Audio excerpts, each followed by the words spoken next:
Hey, third grade, Mrs. Lee here. Again, as I always say, I'm so excited to have the chance to do some math with you today.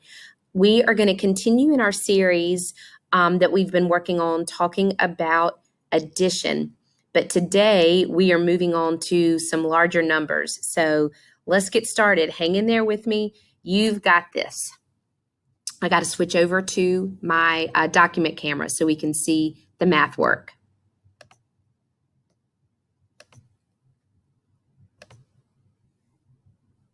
All right, there we go. Okay, before we get started doing the actual addition today, I want to talk about something that maybe we need a little bit of background knowledge on. Maybe not, and that's okay if you don't, but if you do, here it is. So when we do addition, you might hear us talk about a 2-digit number, or a 3-digit number, or a 4-digit number. If you have a 2-digit number, that simply means that the number has 2 digits and it is working in 2 place values. So for example, 17 is a 2-digit number. And the 2 place values that 17 works with are the 1s and the 10s. Okay, so now let's talk about a 3-digit number. You guessed it, a 3-digit number has 3 digits. And a 3-digit number is also within 3 place values, the 1s, the 10s, and the 100s. So here we go. Today we're bumping up to, you guessed it, 4-digit numbers. A 4-digit number has 4 digits in it. And the digits are anywhere from 0 to 9. So 4 digits, and we work with 4 place values, the 1s, the 10s, the 100s, and the thousands. So today we are going to work on 4-digit addition. So let me put a problem in front of you. What do you notice about this problem? I hope you think, goodness gracious, Mrs. Lee, that is sloppy. The way my numbers are written, sloppy. One of the big key things that is incorrect in this problem is, are my place values lined up? You are right. They are absolutely not. So third grade, as we move forward with this addition and you use scrap paper to write your problems down, let me remind you of something. Don't do this like I did. Be neat. Be neat as you write your math problems down. It will definitely help you. All right, so let's move on. Let's get started with some addition. So here's the same problem that I just had, that I just wrote, that wasn't very neat. Now I have it written neatly. And again, I know that I could do your math for you electronically, but I like to write in math. So in all my videos, you will see me doing writing because I think writing in math is really important. So this is why I'm using paper and markers to do my math. Okay, so do you notice that I have a 4-digit number that's in the thousands and a 3-digit number? Is that okay? Absolutely it is. It definitely is that I have a 4-digit number and a 3-digit number. In showing you this, can you see that my place values are lined up? That I have my 1s, my 10s, my 100s, and then my thousands? Is it okay that there's not a digit right there? Sure, absolutely.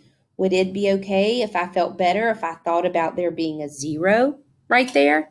Yep, that's okay too. So let's get started. Remember, when we do our addition, we start on the right and work to the left. We start with our smallest place value and work up to our largest place value. In this case, for what we're doing today, our smallest place value is the 1s. So that's where we're going to get started. So we take a moment, look at what we have in our 1s place. We have a 5 and we have a 7. If I add those two numbers together, 5 plus 7, the answer is 12. So I'm going to put my 2 and that group of 10, that group of 10 ones, I'm going to regroup them and put the 10 right there. So there's my 12, a 10 and a 2. Now I'm going to add what's in my tens.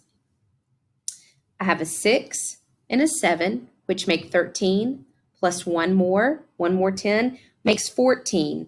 So I'm going to leave the 4 there and regroup those 10 tens and carry them right there. Let's do this again. 6 plus 7, this should be familiar, is 13, plus the 1 I carried makes 14. I put that and I carry that 1,000. Since I added my hundreds, now I'm over in the thousands. And now remember, even if there wasn't a 0 there, I could say 8, or 0 plus 8 is still 8. And the 1,000 that I carried, the 1, is 9. So the answer to 8,775 plus 667 is, say it with me, third grade, 9,442. All right, let's move on and try another one. This time we are going to do 4-digit plus 4-digit. You are ready. So here we go. Remember, I'm going to start over here and work right to left from my ones all the way up to my thousands. So let's start. 7 plus 4, 4 plus 7, either way you want to look at it, is 11.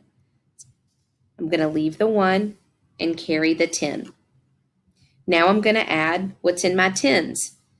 2 plus 8, or 2 tens plus 8 tens, is 10, plus the 1 10 I carried is 11. So I leave a 10 and carry this over. 3 plus 6 is 9, plus the 1 I carried is 10. So I leave the 0 and carry the 1. Then 3 plus 1 is 4, and the 1 I carried is 5. So my answer to 1,687 plus 3,324 is 5,011. Third grade, your understanding of your place values is really, really, really important when you do any sort of operation on numbers. That's why I keep saying the place values and let you know what you're carrying or regrouping when we do this math. All right, let's try another one. 8 plus 3, what is that? It's 11. So I'll leave the 1 and I carry the 110. Now, 1 plus 0 is 1, plus 2, plus the 1 I carried makes 2. Is there anything for me to carry up here? Did I have to regroup any of my tens to make 100 and carry it up here? I didn't. I had a 10 and another 10, so 2 tens. Okay, let's look at my hundreds. I have 5 hundreds plus 2 hundreds, or 5 plus 2, which is 7. Is there anything for me to carry up here? No, there's not. So I can leave that just as it is. And finally come to my thousands place and add 2 plus 7, which is 9. So third grade, as you're going through your math and going through your addition in a larger addition problem, think, is my answer in each place value in my ones, in my tens, my hundreds, and my thousands? Is it 10 or more? If it's 10 or more, that's when I have to regroup and carry. But if it's less than 10, I can just write my answer like I did in this problem. In this problem, I only had to regroup and carry one time, and that was when I added my ones place. All right, let's keep moving. 2 more problems. All right, here we go. I'm going to start with my ones, of course, and move right to left. 4 plus 2 is 6. Did I have to carry? Did I have to regroup any ones? No, I didn't. Way to go, third grade. You are exactly right.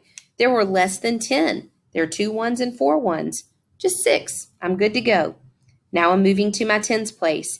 8 plus 7 is 15. So I put my 5 and I carry my 1. I did have to regroup. I had more than 10 tens. When I added up my tens, I had 15. So I left 5, carried 1. Let's look at the hundreds. 0 plus 9 is 9, plus 1 is 10. Leave the 0, carry the 1. And finally, I'm here in my thousands place. Now, let's check this out. 5 plus 6 is 11, plus the 1 I carried is 12. Is there another place value for me to carry over here? Nope, I don't go into my 10,000s. These numbers stop in my thousands. So when I add up the thousands, 5 plus 6, which is 11, plus 1 more is 12. Since I don't have another place to put that 10,000, it just comes down in my answer. Just like that. Here we go. Let's try one more like that, okay? I want you to notice both of my numbers are 4-digit and stop in my thousands place. So let's think about what we do when we add our thousands, okay? So here we go. Let's come back over here and start with the ones. 8 plus 4 is 12. Carry your 1. 7 plus 8 is 15. Plus the 1 you carried, 16. Carried my 1. 6 plus 9 is 15. Plus the 1 I carried is 16. So I put my 6, carry my 1. And 8 plus 7 is 15, plus the 1 I carried is 16. So my 16, since there's no 10,000s place, I finish my problem just like this. All right, so third grade, I want you to apply what you know from adding numbers in the tens, the hundreds, the thousands. Think of your addition facts. Think of your regrouping. Think of your carrying, and I want you to make sure that you are lining up your numbers neatly, which will align your place values as you write down these problems to practice. You're doing a great job. Hang in there, and I look forward to seeing you really soon.